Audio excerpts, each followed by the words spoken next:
And welcome back to Square Off. Armonee Jackson seemed to come out of nowhere when she led Valley protests after the killing of George Floyd. But the 22-year-old ASU grad was already working behind the scenes as a civil rights activist. Now, with demonstrations dying down, what's the next step for a movement that's drawn in countless people? Armonee Jackson, welcome to Sunday Square Off.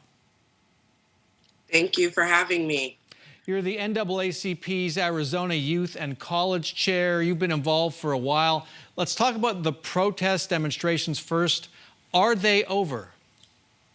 They are not. There have been organizations that are still out every single day, just about to ensure that the voices of those within our community are heard, especially those that can't speak for themselves.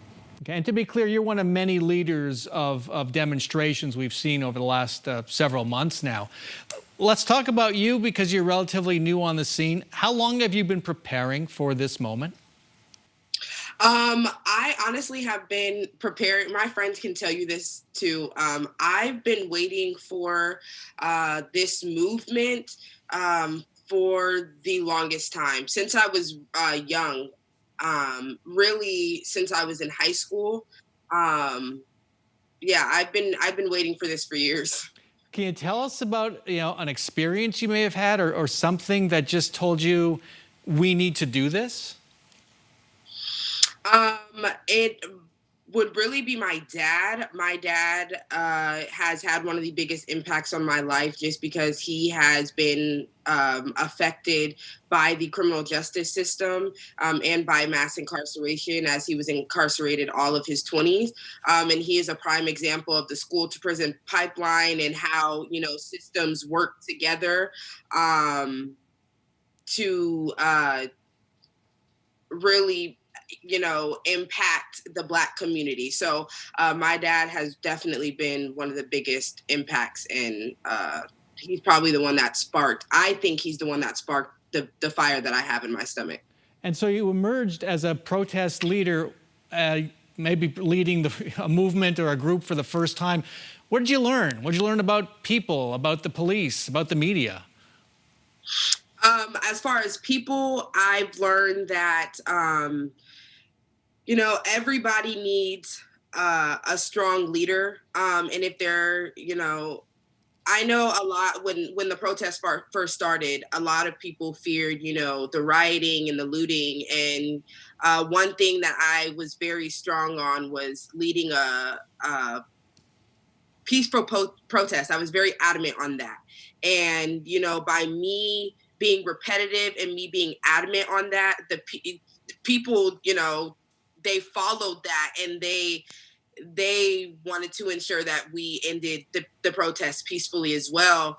As far as the media, I've learned that, the media, and I've known this, I just experienced it firsthand. The media definitely spins things, to benefit them.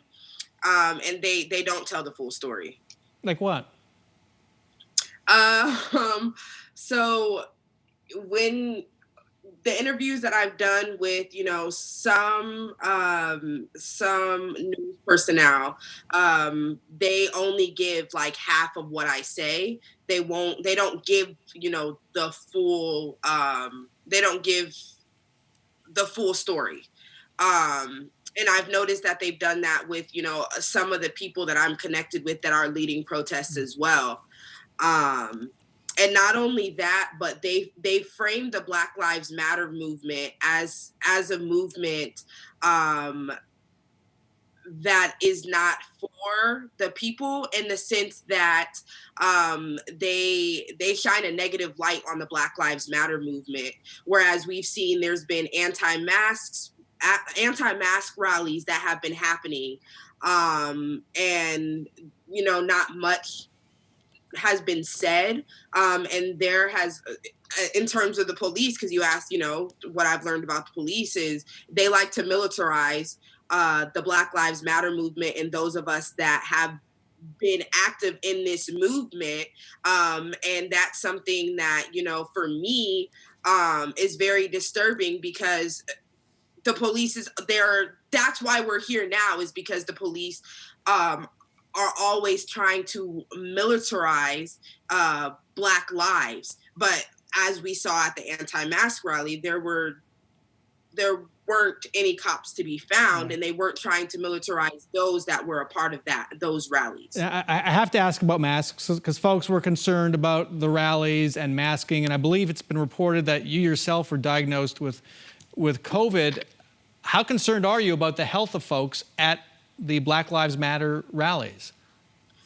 I'm honestly, I'm very concerned, and after having COVID, I do have PTSD from it, because that was one experience that I'd never want to experience again. That's something I never want to experience again. But at the same time,